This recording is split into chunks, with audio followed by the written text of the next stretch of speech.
Absolute মেথডের কাজ কি। অ্যাবসোলিউট মেথড এর ডিসক্রিপশনটা একটু লক্ষ্য করেন। It gives the absolute value of the give number. আচ্ছা, এখন আসেন অ্যাবসোলিউট মেথডের কাজ। In that the absolute method is use to return the absolute value of A number. আমরা অ্যাবসোলিউট মেথডটা তখনই ব্যবহার করব যখন আমাদের প্রয়োজন হবে একটা অ্যাবসোলিউট নাম্বারের, সেক্ষেত্রে আমরা অ্যাবসোলিউট ভ্যালুটা মেথডটা ব্যবহার করব।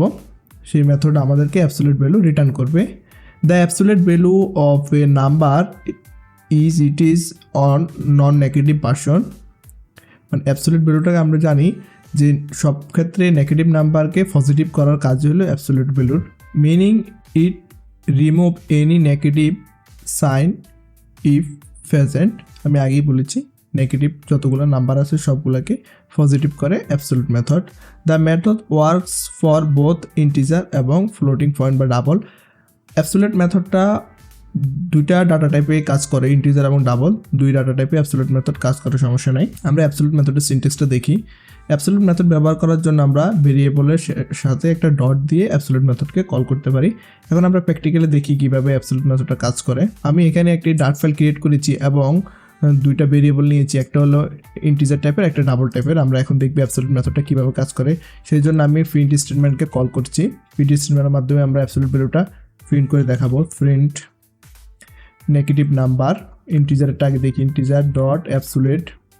অ্যাবসোলিউট কল করার জন্য এবিএস আমি আগেই বলে নিই, যখনই আমরা কোনো মেথডকে কল করব তখনই লক্ষ্য রাখবেন প্যারেন্থেসিস থাকলে সেটা মেথড, আর যদি প্যারেন্থেসিস না থাকে তাহলে সেটা হলো প্রপার্টি।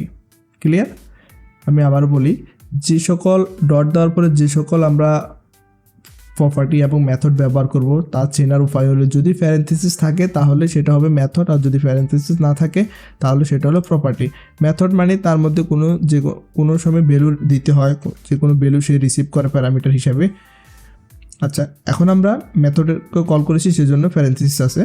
অ্যাবসোলিউট মেথডকে কল করে এখন যদি আমরা প্রিন্ট করি, দেখেন 10 এসেছে, কিন্তু আমাদের ইন্টিজারের ভ্যালু কি -10।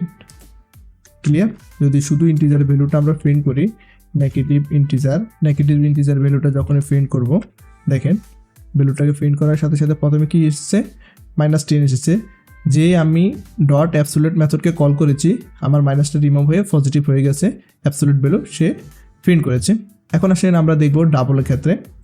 আমরা ডাবলটাকে কল করি, ডাবল ডট অ্যাবসোলিউটকে কল করেছি আমরা, দেখেন এই লাইনে প্রোগ্রামটা প্রিন্ট করি, দেখেন মাইনাস ডাবলের ভ্যালু কত, -5.75, কিন্তু অ্যাবসোলিউট ভ্যালু রিটার্ন করেছে। ডাবল ডাটা টাইপ সে রিটার্ন করবে, কিন্তু সে শুধু রিমুভ করবে মাইনাসটাকে। ক্লিয়ার? সে শুধু মাইনাসকে পজিটিভ করার কাজে অ্যাবসোলিউট ভ্যালুর কাজ, অ্যাবসোলিউট মেথডের কাজ। সোজা কথা এটাই, মাইনাস থাকলে পজিটিভ করবে। এখন যত মাইনাস থাকুক সমস্যা নেই, ঠিক তার বিপরীত, -10 + 10, -5.75 + 5.75, এটাই অ্যাবসোলিউট মেথডের কাজ।